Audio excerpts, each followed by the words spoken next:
I'm going to be showing you today how to play Devastation Evoker in Season 2 of The War Within for Undermined. This is going to be beginner friendly. We're going to look at AoE and single target and how they kind of come together into the rotation. And we'll also be looking at important talents and utilities, etc. So everything you need to know really to get yourself going. Set pieces and all of that is already baked into what I will be telling you. If you want to get my UI here, you can get this via my Patreon. It comes with absolutely everything. So I'm going to turn on some action bars here. On the left is your top priority, and on the bottom is your lowest priority. This does also incorporate the opener. It's a tiny bit toned down because it is a beginner guide, but it's absolutely fine. This is the true rotation. There's a few things you need to actually learn about with evokers before we get going. We do use mana, technically, although not really. And then we have these 5 things here, and this is your essence. If you notice here, these spells don't seem to cost anything, and you'll notice that this one, Shattering Star, grants Essence Burst. You'll then notice that Disintegrate here costs 3 essence. So when I use Disintegrate, you can see it's used 2 out of my 5 essence, and these are going to recharge. So what is an Essence Burst then? We've looked that we've got 5 essence, it recharges. We can see that we're using it on something like Disintegrate. Well, up here we have Ruby Essence Burst and Azure Essence Burst. The different Dragonflights, of course. Azure Strike, one of our abilities I'll be showing you, has a chance to cause Essence Burst, making your next Disintegrate cost no essence, meaning it will be free. The same thing with Ruby, where your Living Flame has a chance to cause your next one to cost no essence. Certain spells, like Shattering Star here, will automatically grant Essence Burst. So when I use Shattering Star, you can see here that these 2 spells are empowered, and the Essence Burst is empowering my Disintegrate here. So when I use it, it is completely free of essence, and I still have 5 essence. So that's just explaining how your essence spending and generating works. Now let's get into the rotation. Number 1, deep breath. This is your number 1 priority, and you're going to use it on cooldown. You take in a deep breath and fly forward, spewing out molten cinders. Not like when I take a deep breath and I'm feeling relaxed. Quite the opposite. You leave volcanic damage in your path, basically, and it will actually remove any rooted effects. So if I click on deep breath, you can see I just automatically go forward into my enemies, spewing out damage at them, and you're going to use that one on cooldown. After that, we're going to use Dragon Rage on cooldown. This is every 2 minutes. So every time you use your second deep breath, you can use Dragon Rage. Eruptive Draconic Fury and exhale pyres of enemies. For 18 seconds, Essence Bursts, I've got a cold. Essence Bursts, chance to occur, is guaranteed. And you gain the maximum benefit of your mastery, regardless of the target's health. Basically, depending on our target's health, we do more damage. So Essence Burst is guaranteed when we use Dragon Rage, and then we get more damage from our mastery. So use that on cooldown as well. After that, we're going to use Shattering Star on cooldown. Exhale bolts of concentrated power from your mouth at 2 enemies, doing damage that increases damage they take from you. After that, we're going to use our next cooldown, Tip the Scales. It's every 2 minutes, and we're going to use it with Fire Breath. So use Fire Breath on cooldown, but whenever you can use Tip the Scales with it, do so.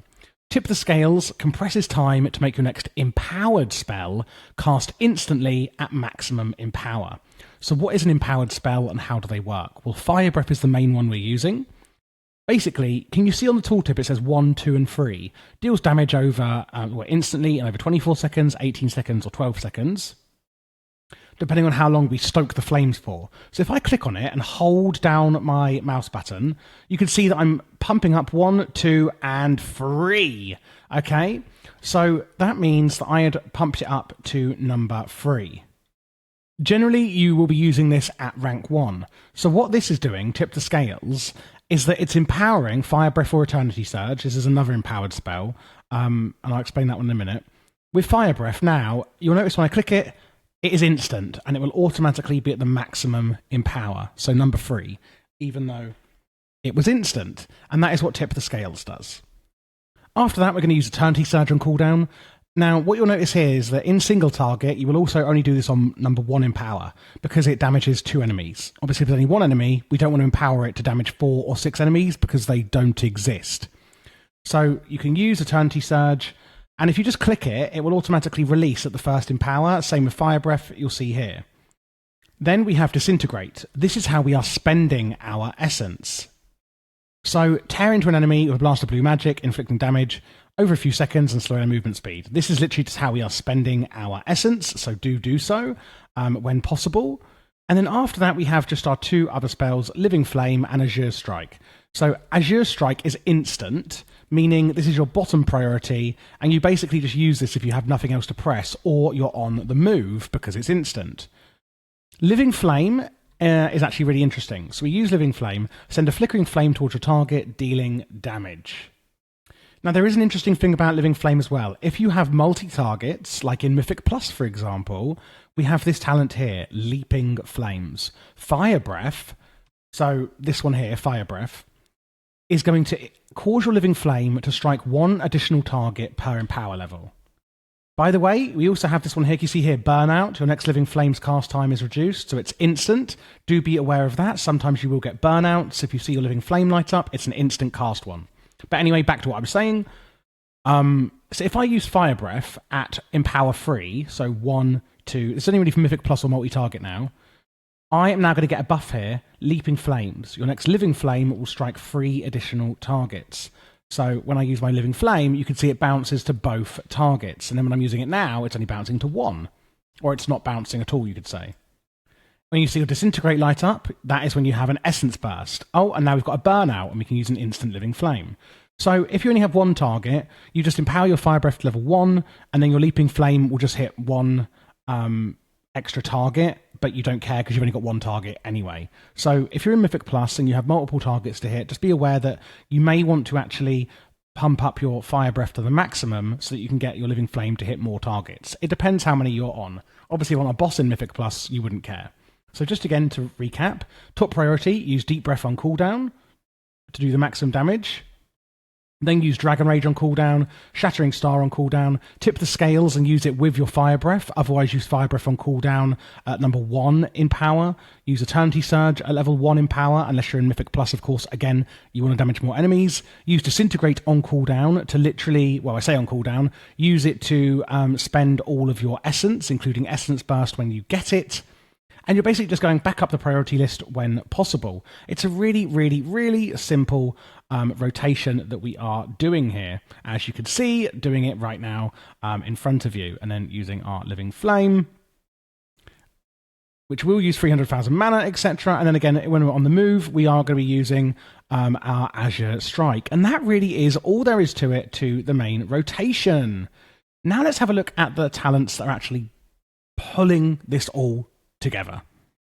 We've spoken about our Essence Bursts. This one's really interesting. Essence Attunement. Essence Burst can actually stack twice, which is obviously really important. Casting an Empower spell, like your Fire Breath, will actually extend the duration of Dragon Rage by 5 seconds, up to a maximum of 20. That's your big cooldown I'm telling you to use, so you can actually extend the duration by using an Empower spell. While channeling Disintegrate, your Fire Breath on the target deals damage twice as fast. This is where we get the Burnout talent, where Fire Breath damage has a chance to cause your next Living Flame to be instant, and that can stack twice. Deep Breath, which is the number 1 priority, reduces the essence cost of Disintegrate by 1 and increases their damage after you land. So getting through that rotation quite quickly to spend those essences is important. Essence Burst also increases the damage done by those spells. Disintegrate reduces the remaining cooldown on your Empower spells every time it deals damage. So these are all kind of symbiotic to each other, you just don't really realise it. But if you follow the rotation, you can't go wrong. When you do cast an Empower spell, your Essence Regeneration will also be doubled for 4 seconds. And those are all of the main ones you need to know about. If we look at the hero talents quickly, I like to just go over the main keystone talents for beginners. Mass Disintegrate. Empower spells cause your next Disintegrate to strike up to 3 targets. When striking fewer, it'll do more damage for each missing target. These will basically just kind of enhance your existing spells, etc. with Scale Commander. And then we have Maneuverability. Deep Breath can now be steered in your desired direction. Really fun in Mythic Plus and also raiding. If we then go over to the Mythic Plus build, you can see, apart from some utilities over here, It's not really changing at all.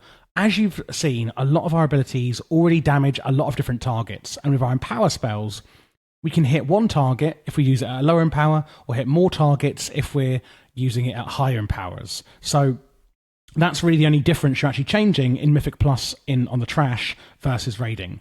You'll notice up here we have gone for Imposing Presence, where Quell's cooldown is now reduced by 20 seconds. Quell is your interrupt, and obviously you're using your interrupt for interrupting enemy spellcasting a lot more in Mythic Plus. Now that we've got all these extra utilities over here from Mythic Plus, let's have a look what we've actually got in our arsenal. We have Blessing of the Bronze. You're going to put this on to your allies all the time, and yourself, of course. It's for an hour. Fury of the Aspects, we do actually get Bloodlust as an evoker, so woohoo for us there. Cauterizing Flame is amazing on a 1 minute cooldown. It removes bleed effects, poison, cure, and disease effects, and heals the ally. There's not many classes that can do all of this in one, so you are amazing at this as an evoker. You can also help out the healers a tiny little bit by healing an Emerald Blossom. Expunge, only on an 8-second cooldown, removes poison effects. Oppressing Roar on a 1.5 minute cooldown increases the duration of crowd control that affects your enemies nearby, which is amazing, and it also removes enrage effects. Quell is your interrupt. It used to be 40-second cooldown, but because of the talent, it's 20. You can increase your movement speed and reduce damage taken by AoE attacks with Zephyr. What else do we have? You can disorient an enemy with Sleepwalk. You can rescue an ally with Rescue.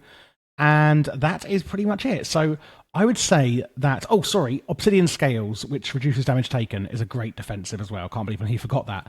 A lot of your utilities here are, I would say, best in the game. They're very unique as an evoker, and I absolutely love them.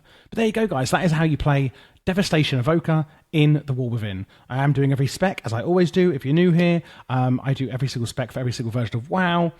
And you can get my UI, etc., or get extra help through the VIP channel in Discord. If you want to support the channel, you can via Patreon in the description.